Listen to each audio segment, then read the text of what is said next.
Ok, en fait, finalement, on va attendre que on ait plus de spectateurs.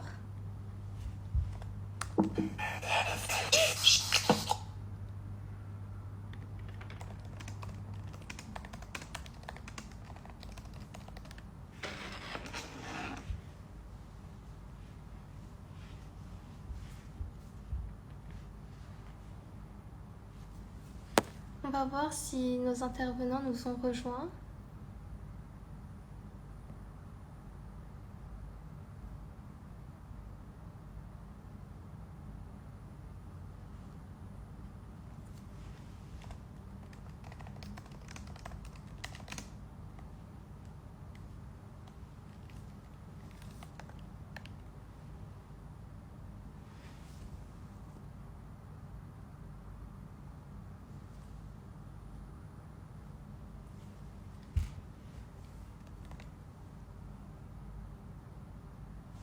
Ok, nos invités nous ont rejoints, donc on va bientôt pouvoir commencer.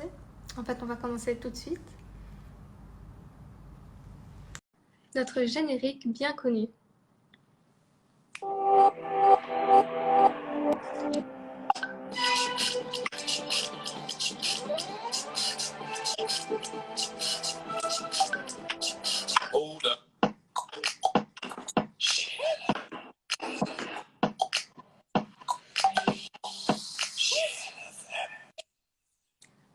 Bonjour et bienvenue à notre web radio TV GLFM.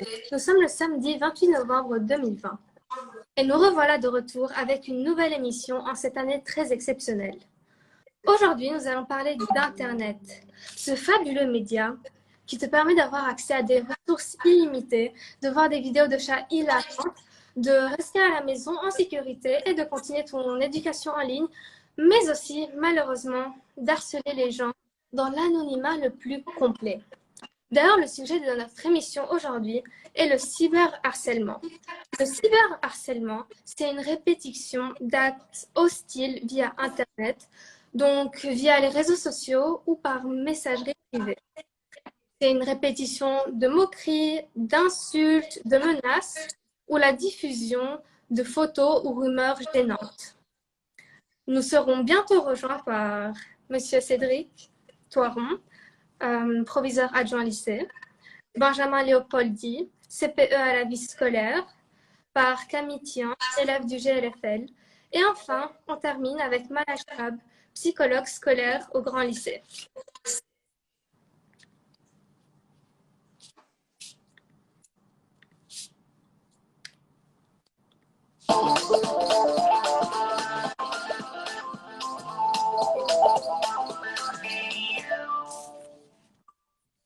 Bonjour Monsieur Thoiron, merci d'être avec nous aujourd'hui. Bonjour Aya, bonjour à toute l'équipe de la radio du Grand Lycée. En tant que proviseur adjoint, faites-vous fréquemment face à des élèves ou à des professeurs qui sont victimes du cyberharcèlement? Alors fréquemment non, mais tous les ans nous faisons face avec l'équipe de vie scolaire à des cas de harcèlement. Et comment réagissez-vous? Que pouvez-vous faire? Alors la première chose, c'est lorsqu'on est alerté, on accueille la personne qui a été victime, on écoute et on accueille et on écoute aussi les différentes parties prenantes pour engager une discussion, puisque le plus souvent, les personnes qui sont harceleurs ne se rendent pas compte, ne souhaitent pas forcément faire du mal, mais sont plutôt dans un jeu qui n'est pas perçu comme tel par le harcelé. Donc on engage une discussion, on fait en sorte que cette spirale s'arrête et que chacun puisse reprendre une vie normale. D'accord. Si vous retrouvez l'harceleur en question, quelle sanction est-il susceptible de recevoir? Alors notre objectif premier, c'est celui que je viens de vous décrire, c'est d'arrêter la spirale du harcèlement. On se rend compte le plus souvent que la personne qui est harcelée est un ancien harceleur aussi, qui a été lui-même moqué. Et donc on engage cette discussion et on fait surtout en sorte que dans le futur, chacun apprenne de ce qui vient de se passer. C'est notre logique habituelle. Et donc la sanction, ensuite, elle est individualisée, elle est proportionnée par rapport aux individus, à ce qui s'est passé. Mais ce qui nous importe le plus, c'est que cette situation s'arrête et que chacun puisse reprendre sa scolarité le plus normalement possible. D'accord. Et si jamais c'est un cas grave, est-ce que l'harceleur est susceptible de se faire renvoyer, par exemple? Oui, bien sûr. On a toute l'échelle de sanctions qui existe dans l'établissement. Alors, il n'y a pas d'automatisme, c'est-à-dire que Mhm. harceler ne veut pas dire exclusion, mais s'il y a une répétition de cette exclusion, si à l'issue des différents entretiens, des engagements de la personne qui s'était engagée à arrêter d'harceler l'élève, cette situation était amenée à se répéter, évidemment, nous prenons des sanctions plus sévères pour que chacun soit en sécurité. D'accord. Et avant qu'un cas de harcèlement n'arrive, quelles sont les préventions qui sont prises à l'école contre le cyberharcèlement?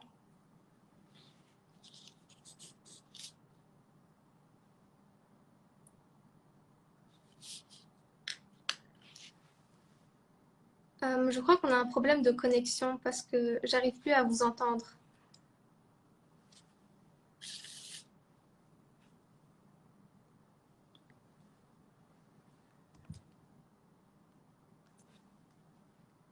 Monsieur, vous êtes toujours là?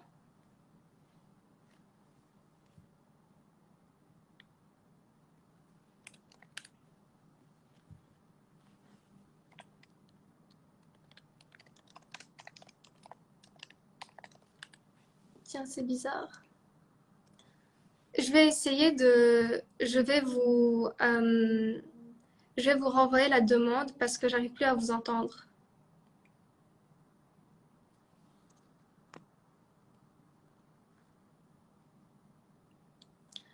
Bon, on a un problème de connexion. Je vais le réinviter.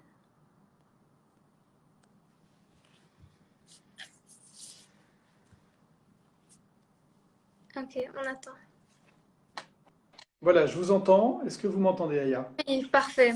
Ah, c'est parfait, je vais pouvoir reprendre. Alors, je vous écoute, hein. Moi, je m'étais arrêté donc à la question que vous m'avez posée sur un élève qui, malgré les échanges que nous pouvions avoir, continuait. Vous me posiez la question à savoir si des sanctions étaient tout de même prévues. Je vous ai répondu que oui, Mhm. hein, évidemment. Notre objectif étant de protéger l'ensemble des élèves et vous n'avez pas des professeurs de la même manière, donc il y a évidemment une échelle de sanctions qui s'applique. Et avant qu'un cas de harcèlement, quelles sont les préventions qui sont prises à l'école contre le Alors, cyberharcèlement? nous travaillons avec les différentes instances, le CVC, le CVCO, dans des campagnes contre le harcèlement, que nous diffusons ensuite à l'ensemble de la communauté scolaire, c'est-à-dire que les élèves, mais aussi les professeurs, les parents, hein, pour que chacun soit informé des dispositifs qui existent au grand lycée. Il existe notamment une adresse mail générique qui a été dédiée à cette problématique et qui permet à tout à chacun de s'exprimer, de faire savoir son problème. Une fois que ce problème est dénoncé, nous prenons en charge donc l'élève avec une écoute individuelle et puis on oriente vers les acteurs les plus à même d'aider l'élève qui s'est prononcé. Donc on a la psychologue scolaire, hein, Maya Chebli, qui interviendra après. On a évidemment le pôle vie scolaire qui suit de près hein, toutes ces problématiques. Et puis nous, au niveau de la direction, des professeurs adjoints notamment sur le collège et le lycée, qui recevons élèves et familles pour finaliser le processus. Maintenant que les élèves se retrouvent connectés en ligne à chaque heure de la journée, quelles sont les mesures qui sont prises face à cette situation inédite? Alors j'ai envie de dire qu'on n'a pas plus de problématiques de harcèlement actuellement qu'on en avait précédemment. On a des problématiques qui ont évolué. Ce qu'on a décidé de faire, c'est de maintenir ce qui fonctionnait bien. Je vais vous prendre un exemple tout simple, ce sont les heures de vie de classe. Dès le début hein, du passage sur les cours en ligne, on nous a interrogé sur pourquoi maintenez-vous des heures de vie de classe alors que on a parfois moins d'heures dans certains niveaux, justement parce que ce sont des temps importants d'échange entre les élèves de la classe, entre le professeur hein, qui connaît bien ses élèves et qui permettent de désamorcer des situations qui peuvent ensuite engendrer des situations de harcèlement. Donc les problématiques de harcèlement, elles ne sont pas différentes, j'ai envie de dire, avec la situation que l'on vit actuellement. Elles ne sont pas plus nombreuses.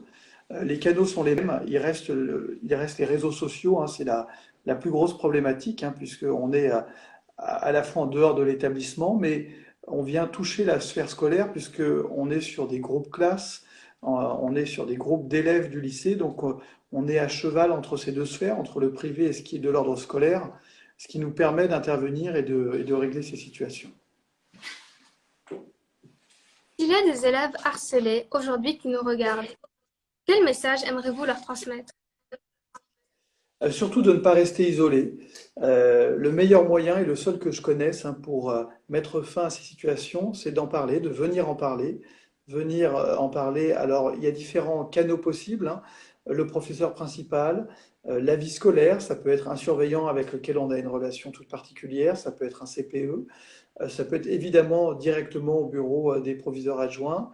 On a une psychologue scolaire qui est aussi dans l'établissement, le pôle infirmerie, et j'ai envie de dire de manière très générale, tout adulte hein, de l'établissement qui est là pour accompagner les élèves, qui viennent se confier, et à partir du moment où nous avons connaissance du problème, le problème se règle. Hein, et ça, c'est un cas très généralisé. C'est-à-dire qu'une fois qu'on a pris en main la difficulté, nous sommes en mesure de régler ce problème.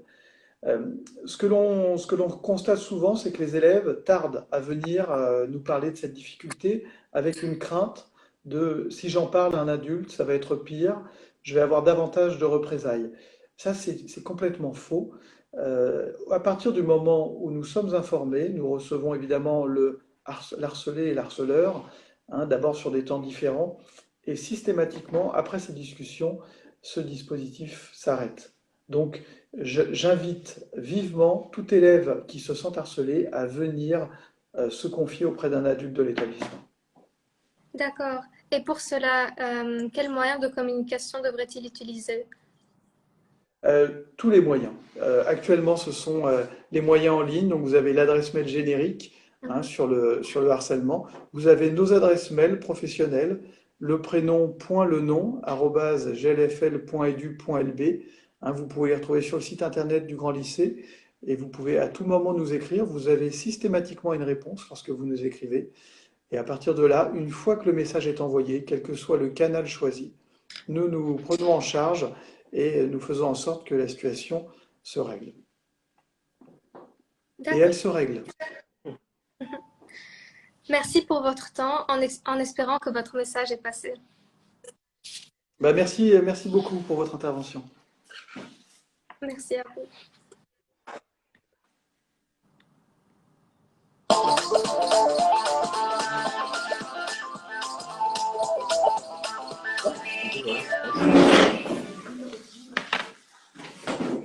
Benoît Théo, Benjamin Léopoldi. Bonjour. Bonjour Monsieur Léopoldi, merci d'avoir accepté notre invitation pour cette émission. Merci à vous. Étant chef du service vie scolaire, les élèves viennent-ils se confier à vous s'ils sont harcelés? Alors, souvent, non, ils viennent pas spontanément se confier. Et comme l'a dit M. Torrent, c'est assez difficile. Et les élèves ont souvent l'impression que ça va être pire quand ils vont venir se confier. Il faut vraiment qu'il y ait une relation de confiance qui se crée entre la vie scolaire et entre les élèves pour que les élèves osent en fait venir nous voir et nous en parler. Donc souvent, il y a un intermédiaire. Ça peut être un camarade, ça peut être un autre personnel de l'établissement, un surveillant, un prof. Mais voilà, comme le disait M. Torrent, le harcèlement, c'est l'affaire de tous.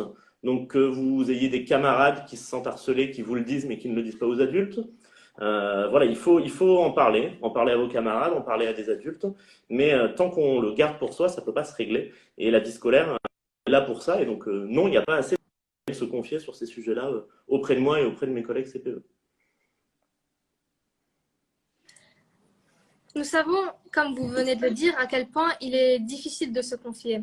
Donc, que pouvez-vous faire pour mener l'enquête et voir si des élèves sont victimes d'harcèlement dans l'établissement, à l'école ou dans le cadre scolaire? Alors, mener l'enquête, c'est toujours un peu délicat. On n'est pas de la police, donc on ne mène pas vraiment des enquêtes. Mais nous, ce qu'on veut, c'est absolument avoir à éviter on veut pouvoir éviter de mener ces enquêtes pour éviter le harcèlement. Notre objectif, c'est vraiment de travailler sur de la prévention, faire en sorte que le harcèlement n'existe pas. Après, dans ce cadre-là, nous, on a un triple rôle à la vie scolaire, c'est donc de prévenir, de repérer, et puis après d'accompagner, que ce soit les élèves harcelés ou les élèves harceleurs. Et le repérage, ça commence par ce lien de confiance dont je vous parlais, et donc dans le fait que les élèves nous connaissent, qu'on connaisse les élèves et qu'ils puissent venir nous en parler. Et ensuite, voilà, notre capacité à écouter, et ça, c'est tous les adultes de l'établissement qui doivent écouter et essayer de réagir aux signes qui peuvent, un élève qui d'un coup se renferme sur lui-même, qui parlait avec tout le monde et qui ne parle plus avec personne. Il faut qu'on soit tous très attentifs, et adultes comme élèves, tous très attentifs pour essayer de réagir aux alertes le plus vite possible. Et si besoin, vraiment, on mène l'enquête, c'est-à-dire que s'il y a quelque chose qui est avéré, on va mener l'enquête dans l'entourage des élèves, chez les adultes qui côtoient les élèves, que ce soit les profs, les surveillants, pour vérifier les faits, et puis ensuite se met en marche toute la procédure dont parlait M. Thoiron tout à l'heure sur le traitement de ces situations. Mais c'est vraiment là où on ne veut pas en arriver. On voudrait que ça s'arrête avant ça, et on voudrait nous réussir notre travail de prévention. C'est vraiment ce qui nous semble le plus important. Si une rumeur gênante circule, que pouvez-vous faire pour l'arrêter? Pouvez-vous faire quelque chose pour l'arrêter et faire ressortir la vérité? Alors, nous, on peut faire quelque chose pour l'arrêter. Il n'y a rien de magique, donc on ne peut pas claquer des doigts et dire, bon, bah, maintenant, ça s'arrête. Le principe de la rumeur, c'est que la rumeur n'existe que parce qu'elle circule. Nous, la seule chose qu'on peut faire, c'est vous former les élèves, former les adultes au fait de, quand on reçoit une information, avant de la relayer, de la diffuser, mais il faut la vérifier. Et tant qu'on n'a pas vérifié cette information, il ne faut pas la relayer. Et ce dont je suis sûr, c'est que si une rumeur arrête de circuler, mais elle disparaît. Et ça, c'est le principe même de la rumeur. Et donc là-dessus, on a vraiment un travail de prévention à faire, pareil, parce que la personne qui est victime de la rumeur, elle peut venir nous en parler. Et nous, on va intervenir, etc. Mais finalement, en intervenant, on va en parler. Et donc, on va plus ou moins alimenter cette rumeur. Donc, le vrai réflexe qu'il faut avoir, et chacun d'entre nous doit l'avoir, et pas que sur les choses qui nous concernent, c'est que une circule, et ben, nous, on l'arrête, cette rumeur, on arrête de la faire circuler pour qu'elle disparaisse. Et on se met un peu à la place de la personne qui est sujet de cette rumeur. Ça, c'est vraiment le problème des réseaux sociaux. Et là-dessus, sur la prévention, pardon, on a vraiment un gros travail à faire parce que les réseaux sociaux sont des outils absolument fantastiques et on le voit, là, on est sur Instagram dans cette interview. Vous travaillez en ce moment en ligne, donc vous échangez aussi sur WhatsApp, vous échangez par mail avec nous, par Pronote, etc. Donc c'est des outils qui sont fantastiques, mais que malheureusement beaucoup de gens utilisent mal. Et donc nous, ça doit être notre rôle et on a encore beaucoup de progrès à faire là-dessus, sur le fait de prendre à utiliser ces outils, ces réseaux sociaux de la meilleure des manières et surtout en ayant conscience des conséquences que chacun de vos actes sur Internet va avoir dans votre vie et dans la vie surtout des autres individus. Enfin, qu'aimeriez-vous dire à un harceleur qui se cache derrière son écran, si vous en aviez l'occasion? Alors, comme disait M. Thoiron, un harceleur, il a souvent pas conscience d'être un harceleur. Souvent, c'est pour s'amuser, pour amuser les autres, pour être intégré dans un groupe, pour être populaire, et qu'on fait des choses qu'on estime drôles, voilà, qu'on crée des comptes WhatsApp au nom de quelqu'un d'autre, qu'on poste des informations très personnelles sur d'autres gens, sur d'autres élèves qui sont souvent fausses. Et ça, c'est vraiment le souci. Moi, ce que j'ai envie de dire à tout élève qui poste des choses sur Internet, c'est qu'il y a des questions à se poser avant de faire un post, et moi ça j'en suis convaincu. Il faut se poser la question des conséquences que ça va avoir sur les autres et sur les gens qui sont concernés par ce post.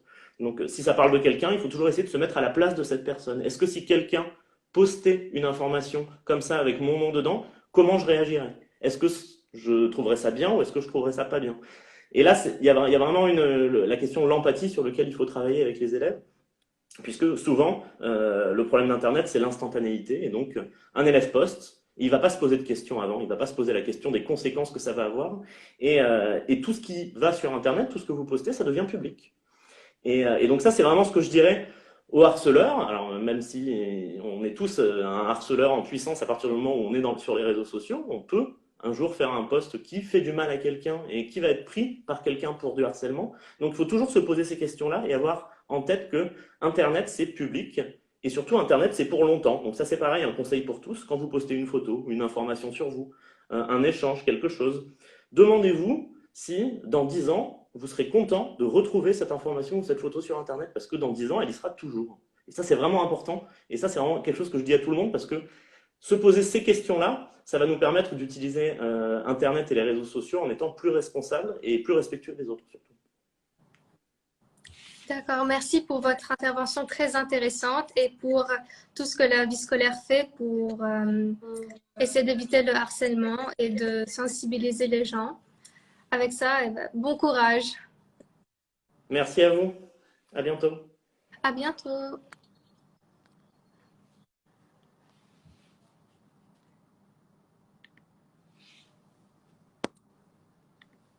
Maintenant, nous allons inviter notre prochain intervenant.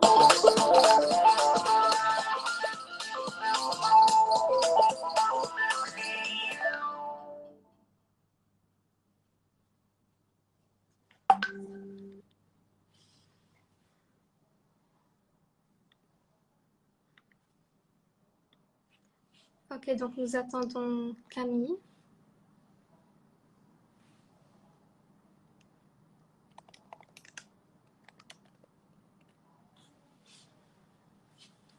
Elle est en train de se connecter. Bonjour. Bonjour. Camille, tu as écouté ce que M. Toiron et M. Léopoldi ont dit. En tant que lycéenne, est-ce que vous parlez entre camarades du cyberharcèlement? Alors, le mot harcèlement est un mot vraiment lourd de sens, comme on le sait tous. Mais entre amis, on dit plutôt oui, non, il se moque, oui, non, c'est drôle. Donc vraiment, le terme harceler n'est pas employé parce que on se rend compte de la gravité de la situation quand on harcèle quelqu'un et personne ne veut s'avouer que oui, cet harcèlement existe au sein du lycée ou au sein de nos groupes d'amis. Ok, donc vous n'utilisez pas le mot harcèlement. Pour vous, c'est... Non, et sauf si c'est un de nos amis qui a été donc victime de moqueries, de, de, de, de propos qui sont drôles, on n'en parle pas normalement. Les réseaux sociaux sont accessibles à tout le monde. Et est-ce que tu as déjà vu un compte de cyberharcèlement? Alors oui, même si je ne réalisais pas que c'était un compte de cyberharcèlement, il y a quelques années, il y a eu certains comptes qui ont été créés pour se moquer euh, de personnes, donc de lycéens notamment. Et je me rappelle, sans vous mentir, avoir peut-être rigolé sur un post que j'avais vu. Mais maintenant, avec le recul, il y a eu un autre compte qui a été créé et j'ai directement signalé ce compte. Donc vraiment, c'est plutôt, je trouve que ce qui a changé, c'est ma perception de ça, de, de ces comptes qui sont vraiment pas drôles en fait. Et oui, mais on peut pas se mentir, il y en a. Il y a beaucoup de comptes de cyberharcèlement. En tant que membre au comité de vie lycéenne, est-ce que vous prévoyez un événement ou des affiches ou autre pour sensibiliser vos camarades à ce sujet? Alors, on ne s'est pas réuni encore, le conseil d'établissement, le conseil de la vie lycéenne ne s'est pas réuni, mais bien sûr, on prévoit de sensibiliser les élèves au harcèlement. Par contre, on va essayer de faire preuve d'imagination et d'essayer de changer un peu, donc que ce soit pas nécessairement des affiches ou des vidéos de sensibilisation comme on le fait en général, d'essayer donc de changer, de faire preuve d'imagination et de trouver des moyens de sensibiliser beaucoup plus, notamment les collégiens, puisque ça commence au collège. Ok, enfin, dernière question. Si tu te retrouvais face à un élève qui est harcelé, que pourrais-tu faire pour l'aider? Que ferais-tu pour l'aider en tant qu'élève toi-même? En tant qu'élève, on aimerait dire que oui, on va l'orienter vers la direction, etc., mais ça n'arrive que très rarement. En tant qu'élève, on aime bien se dire que nous, on peut aider aussi, d'aller notamment parler à la personne, d'essayer de lui redonner confiance en elle et de se dire que non, tu peux faire face. C'est pas, tu n'es pas impuissant face à cette situation. Donc, c'est vraiment redonner de la confiance à l'élève, montrer que non, il n'est pas coincé, il n'est pas piégé, il y a une sortie et que il peut combattre cet harcèlement. D'accord, merci Camille. J'espère que les jeunes apprendront de ton intervention et qu'ils apprendront à mieux gérer Internet et les réseaux sociaux. Au Merci plaisir à de vous. te revoir. Un plaisir de vous revoir. Donc maintenant, nous allons inviter Maya Shahab.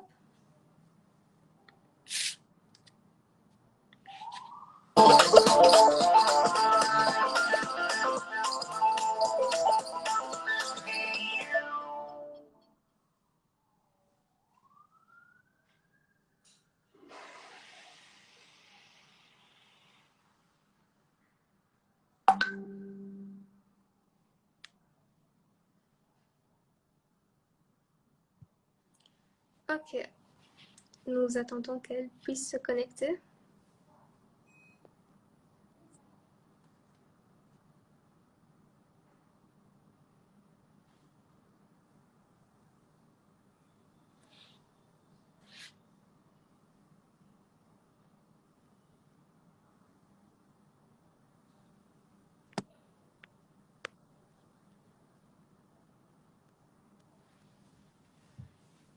Elle se connecte.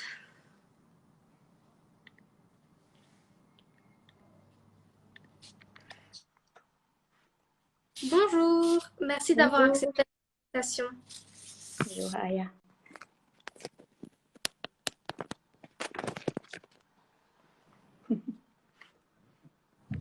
Madame Maya, concrètement, qu'est-ce qui s'inscrit dans le cyberharcèlement? Alors, il faut dire que l'éventail est très très large. Déjà, il faut savoir que, comme tu disais tout à l'heure, dans la définition du harcèlement, c'est que ça couvre vraiment un peu tout, entre la publication d'une photo, d'une vidéo dégradante, humiliante, peut-être le piratage de compte, le vol d'identité digitale, en général avec du chantage, des demandes de, je ne sais pas, d'informations privées, parfois même des demandes d'argent, d'extorsion d'argent. Quelles sont les conséquences psychologiques et sociales du cyberharcèlement sur la victime et sur le harceleur? À commencer avec l'harceleur, déjà il faut savoir qu'en général, c'est-à-dire que il y a un consensus que les conséquences du harcèlement, du cyberharcèlement sont beaucoup plus importantes et plus intenses que les conséquences du harcèlement traditionnel. Donc déjà, il faut savoir que c'est plus grave vu que l'auteur est caché par l'anonymat, qu'il y a un pouvoir de diffusion de l'information beaucoup plus large et que le public est plus étendu. Donc, pour l'harceleur, déjà, les conséquences, il faut savoir que, comme disait M.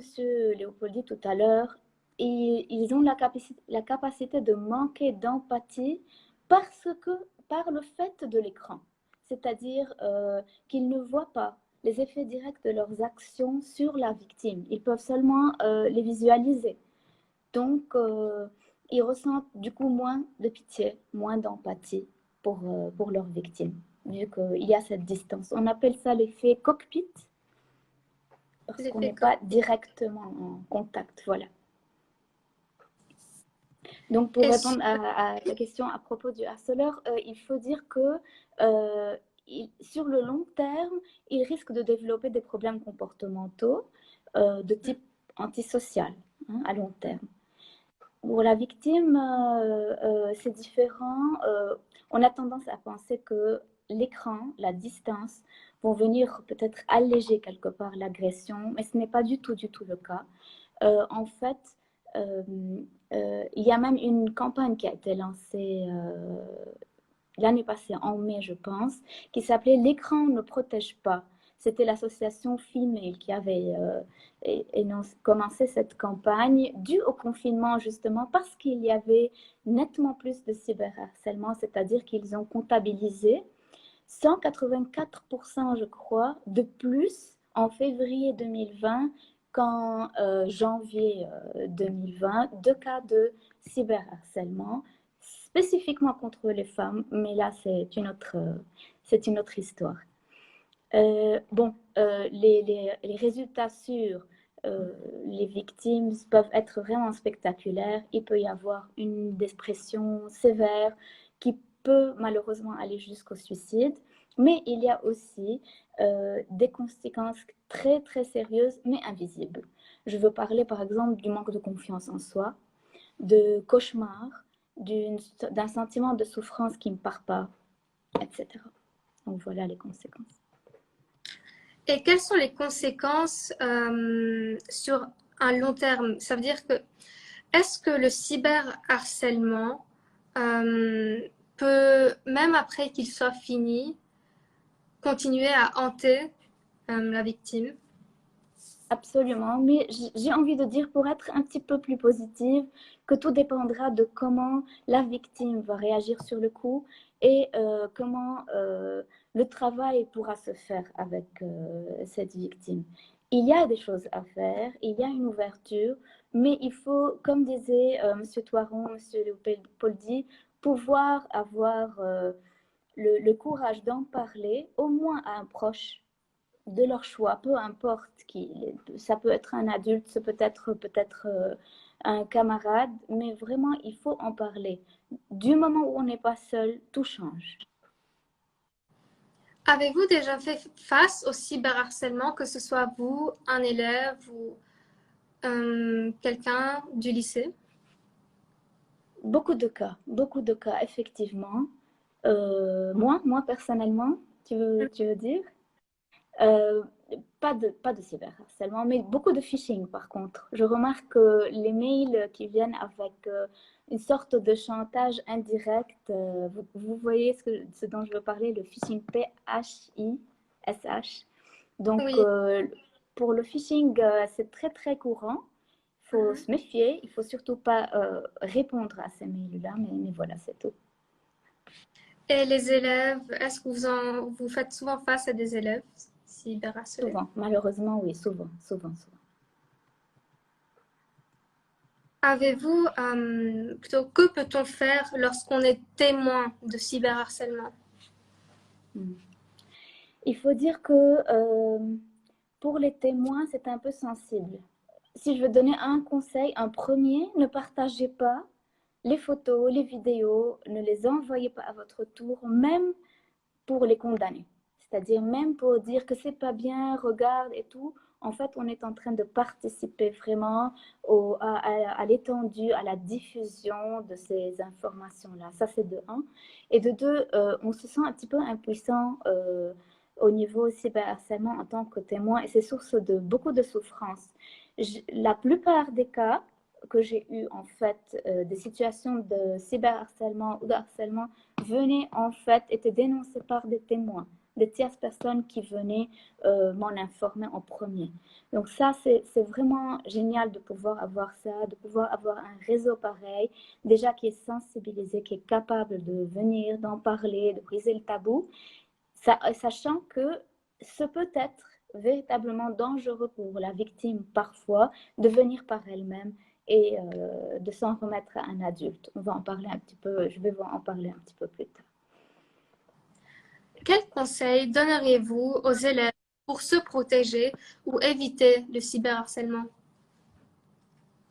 Alors, beaucoup de conseils, à commencer par de ne pas être une cible facile. J'ai remarqué que beaucoup de YouTubeurs, d'Instagrammeurs avaient tendance à penser que le cyberharcèlement est bienvenu dans leur vie, qu'ils voulaient bien recevoir, être victime de cyberharcèlement comme si c'était une pub gratuite, si tu veux, un petit peu. Ça fait une renommée instantanée. Il y a des clashs verbaux sur leur profil, il y a des attitudes de provocation et ça se transmet. Ça fait de la pub. Mais il faut savoir que vraiment, même dans ces cas-là, le cyberharcèlement peut se révéler très traumatisant. C'est très important que ces personnes-là le sachent. Donc, ne soyez pas une cible facile. Un deuxième conseil, de garder vos affaires privées. C'est-à-dire que vraiment afficher la vie privée, c'est de ne plus assurer notre propre sécurité personnelle. Il faut savoir que la différence entre ce dont je parlais tout à l'heure, le phishing, la différence avec l'intimidation, c'est que le cyberharceleur est très souvent une personne que l'on connaît ou que l'on a connue par le passé. Donc, ce n'est pas un inconnu complet, c'est quelqu'un, en général, que l'on connaît. Donc là, vraiment, afficher sa vie personnelle, c'est très facile pour l'harceleur d'avoir une information qu'il peut tout de suite utiliser. Je crois que, bon, les spécialistes pourront le dire mieux que moi, mais des choses du genre ne pas publier trop d'informations, changer le password, rester anonyme quand on peut, quand on visite un site, etc. Ce sont des choses, des mesures qu'on peut prendre par soi-même. Voilà. Ok, donc il ne faut pas être une cible facile et il faut garder sa vie privée. Tout à fait. Et les petites choses techniques comme changer de password et ces choses-là. Et quels conseils donnerez-vous à ceux qui sont déjà des victimes? Maintenant, déjà, la première chose, si on connaît l'auteur, le bloquer, le signaler à la plateforme. Ça, c'est automatique, ça doit se faire. On a peur, on panique, mais ça se fait et c'est possible. Garder les preuves de cyberharcèlement. Garder les vidéos, les messages, les mails, les photos. Tout garder, c'est très important. Et si la victime s'en sent capable, d'en parler à un adulte. J'ai envie vraiment de dire aux personnes qui sont maintenant victimes qu'il est possible de s'en sortir. C'est vraiment possible. Il suffit de travailler sur sa peur. Il suffit de travailler sur tout ce qu'on a construit dans cette relation un peu perverse avec l'harceleur. Je vais m'expliquer un petit peu. Quand on se fait accompagner, quand on a recours à un adulte, en fait, c'est-à-dire qu'il y a l'idée de worst case scenario, c'est-à-dire la situation où, disons, l'harceleur va diffuser une vidéo très compromettante ou très personnelle. Avec la victime, on se met en situation, on dédramatise, on vit la situation dans le pire des cas, ce qui peut arriver au pire. Et il est possible alors à la victime de réaliser que sa peur est axée ailleurs en réalité.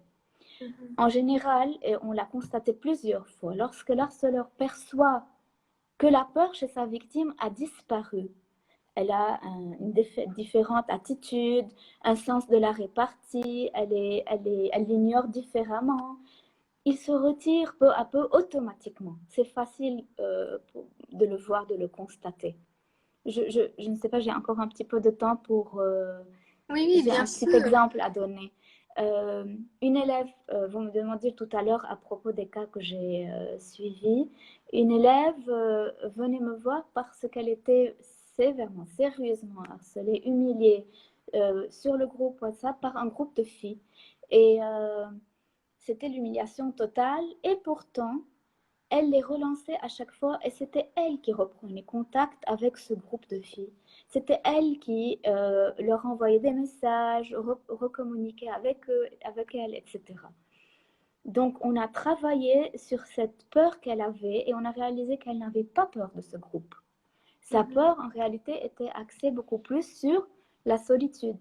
Elle avait peur d'être seule et donc voulait bien souffrir en compagnie de ce groupe-là plutôt que d'être seule. Ça a pris pas mal de temps, mais quand elle a réalisé ça, elle a réalisé que ce groupe-là n'était qu'un outil pour elle. Et on a pu faire un très bon travail où elle a pu se détacher à la fois du cyberharcèlement et de ce groupe malsain pour elle. Donc, pour récapituler, quand une victime, elle doit tout de suite bloquer et signaler son harceleur et garder toutes les preuves. Ensuite, elle doit en parler à un adulte et dédramatiser la situation et ne plus avoir peur parce que ça, la peur, c'est souvent travailler sur la peur. Tout à fait. Ok. Et qu'aimeriez-vous dire à un harceleur? Alors là, on a deux situations. Je vais parler uniquement aux harceleurs qui ne se sentent pas fiers de leurs actions. Je vais dire que le travail de réparation est possible.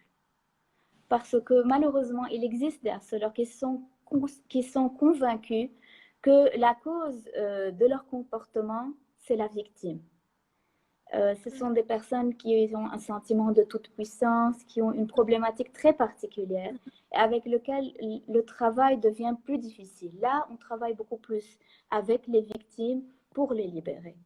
Mais les cyberharceleurs qui se sentent vraiment pas fiers, quelque part, ça se travaille, il y a de la réparation possible. Merci pour vos conseils. Nous vous rappelons que Maya Chehab est disponible sur son mail maya.chehab@glfl.edu.lb. Donc n'hésitez pas à la contacter. Et à bientôt. Merci de m'avoir reçu. Merci, c'était des conseils très importants.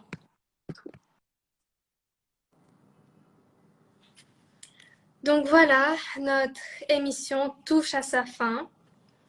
S'il vous plaît, que vous soyez élève, adulte ou professeur, n'hésitez pas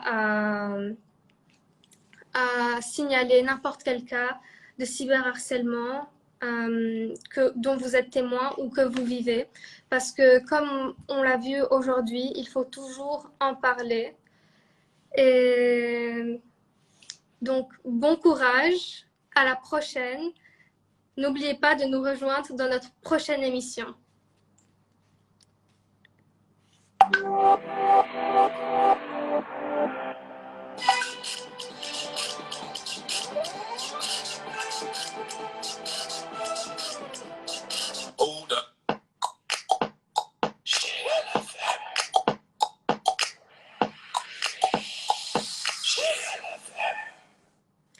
Avant de vous quitter, il est très important que vous sachiez quel mail il faut contacter si vous êtes victime de cyberharcèlement. Alors, je vais vous le dicter. C'est à l'écoute@glfl.edu.lb. À l'écoute, vous l'écrivez A majuscule, L, E, C, O, U, T, E, ensuite @glfl.edu.lb. Donc voilà, merci.